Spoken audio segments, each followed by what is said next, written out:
Hi guys! Hi, good morning. Ayan, dahil masama yung pakiramdam natin today. Ayan, tanghali ako nagising. And parang gusto kong kumain ng masarap na, mainit na sabaw. So, itong Maggi Mee or noodles, I think siguro masasabi ko, in 6 months, ngayon na ako ulit nakakain. Or matagal na guys, hindi talaga ako mahilig sa mga noodles. So, ngayon, I have no choice dahil walang nalutong breakfast ngayon. Meron lang tayong avocado. Ayan. And then, nag-fry na rin ako ng egg. Tapos, lagyan natin mamaya sa noodle. Ilagyan na natin yung mga seasoning. Ayan. Today lang to guys. Promise. Dahil alam ko, hindi talaga healthy to. Ito naman ay ang chili paste. Yung nagpapanghang. Dahil itong noodles natin guys, cup noodles is tom yum. So, pag tom yum, maasim siya na maanghang. So, yan. Lagyan na natin ng mainit na tubig. Yung kumukulong-kumukulo. Ayan.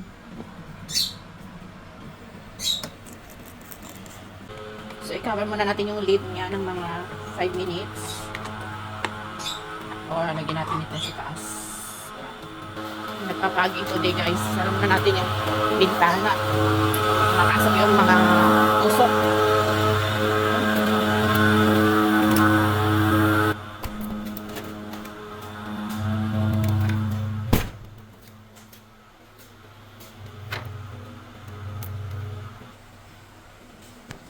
And every week sila nagpapaging.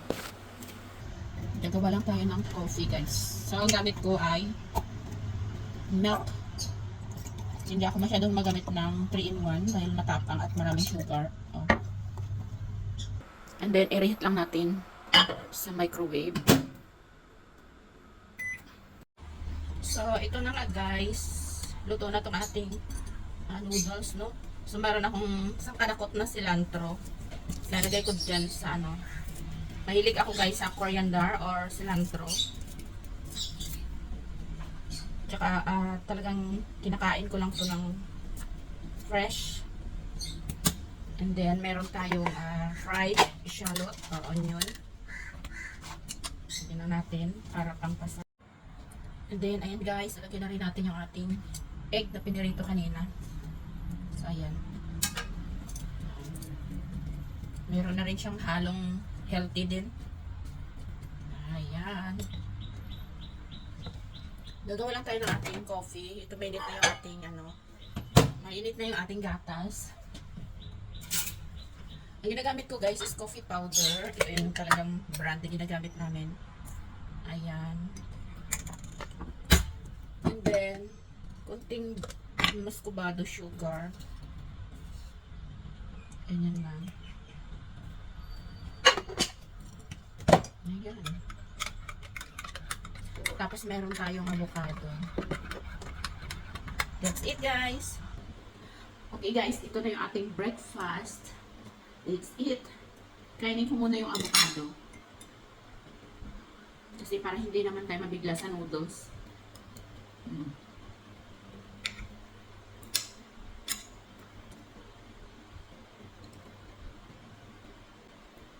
Kain tayo.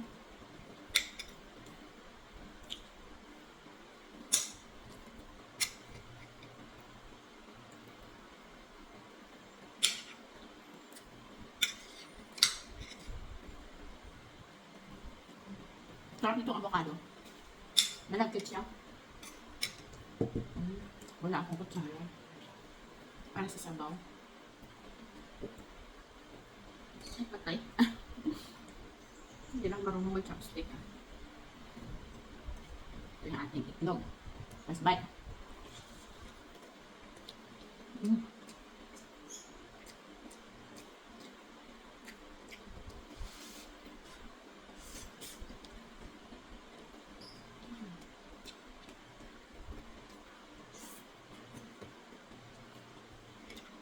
Sabi din natin. Gusto ko talaga sa tom yum guys.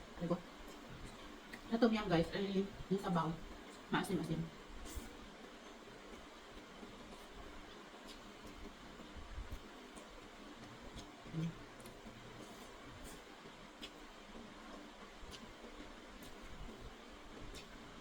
Sarap ng cilantro.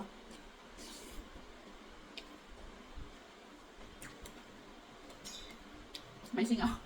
May singaw yung aking bibig guys. Masakit. Manghang pa naman siya.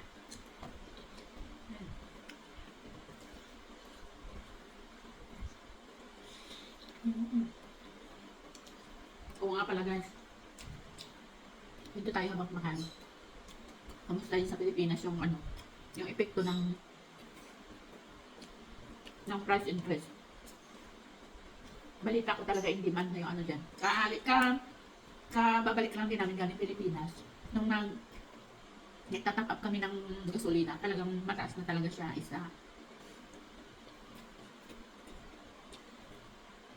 Pero that time, last week, di pa siya gaano ka mataas.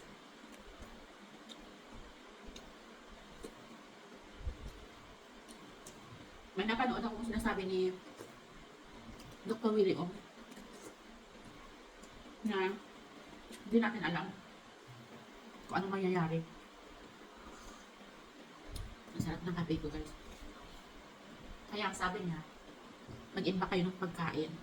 At meron pa siyang advice doon sa mga doktor na dapat magkaroon daw tayo ng parang gamot para sa radiation. Kasi itong mga nuclear is highly radiation, ano talaga siya, powerful radiation siya sa katawan ng tao. So once na nag-let go sila ng isang nuclear bomb, kahit malayo ka pa, pag walang barrier, di ba napapansin nyo guys, pag nag-e-x-ray kayo, lumalabas yung mga technician dahil ayaw nila matamaan na x-ray o yung radiation.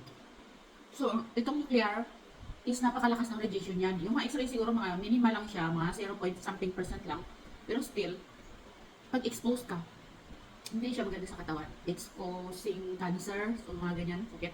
So, napaka-possibly daw, sabi ni Dr. Ong na, Dr. Willie Ong na mangyayari yung mga ganyan. Kaya, ano niya na kailangan magkaroon ng gamot na yung specific na gamot para panlaban sa katawan ng tao sakaling makalanghap tayo ng or ma-expose tayo sa radiation.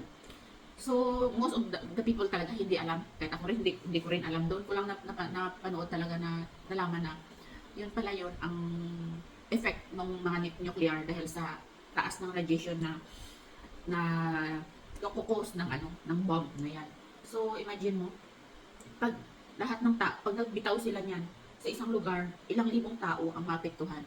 Tapos, meron namang iba, meron namang sinasabi sa doktor, mag-imba kayo ng pagkain or magtanim kayo kasi ang mangyayari, possibility na mangyayari is wala ng mga trabaho, wala ng mga trabaho sa mga government sector, wala ng law, wala ng kasi gera yung parang ganyan.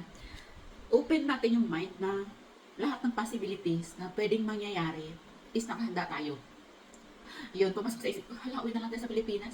Kahit may kunting ganyang lupa ka lang. Kasi wala nang value yung money, wala nang value yung mga lahat ng bagay. Pagkain na lang ang talagang kailangan mo para to survive, no? Kung ganyang tago ng tago, di ba? So, I can't imagine talaga yung mga anak natin, yung mga ganyan. So, especially dito sa Singapore, ano yung kinabubuhay ng mga tao dito is business, trabaho. So, ito wala na tong saysay, no? Just in case, posibleng mangyari yung mga ganung bagay. Sabi ko na lang, uwi na lang tayo sa Pilipinas, doon na lang tayo at magtanim ng mga dahon to survive, ng kamote, rock crops, ganun, no? Di ba?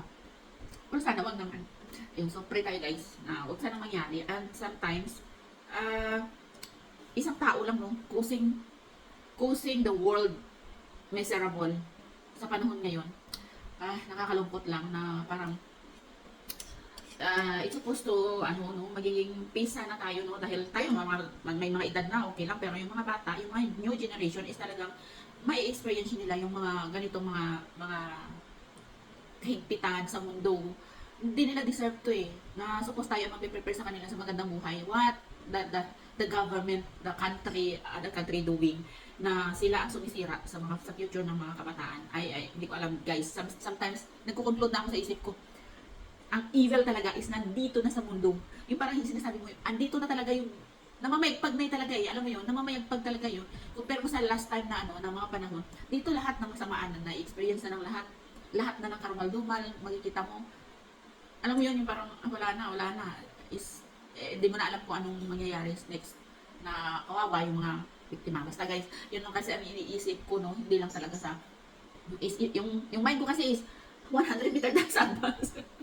So, walang masama doon, makinig tayo at saka mag-prepare. Wala namang masama doon. At least, in case anything happen, meron tayong preparation, no? Hindi lang na parang wala tayong alam, bigla ka lang ng panic kung ano mangyayari bukas, next day, next month, next year. Hindi mo alam. So yun guys, pag-usapan lang. Sana nga wag. Pray tayo na sana magiging okay lang lahat ang ano, no? Kasi sa bagay, wala naman tayong pakialam doon sa kanila mga gira-gira. Pero still, apektado talaga tayo. This is world kasi, one for all for one.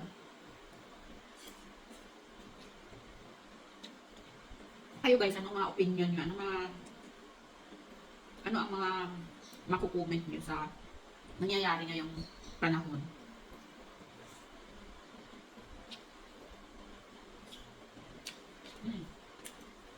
Gusto ko talaga to sa noodles, mainit pa. Yung parang napapasok-pasok ka, yun masarap.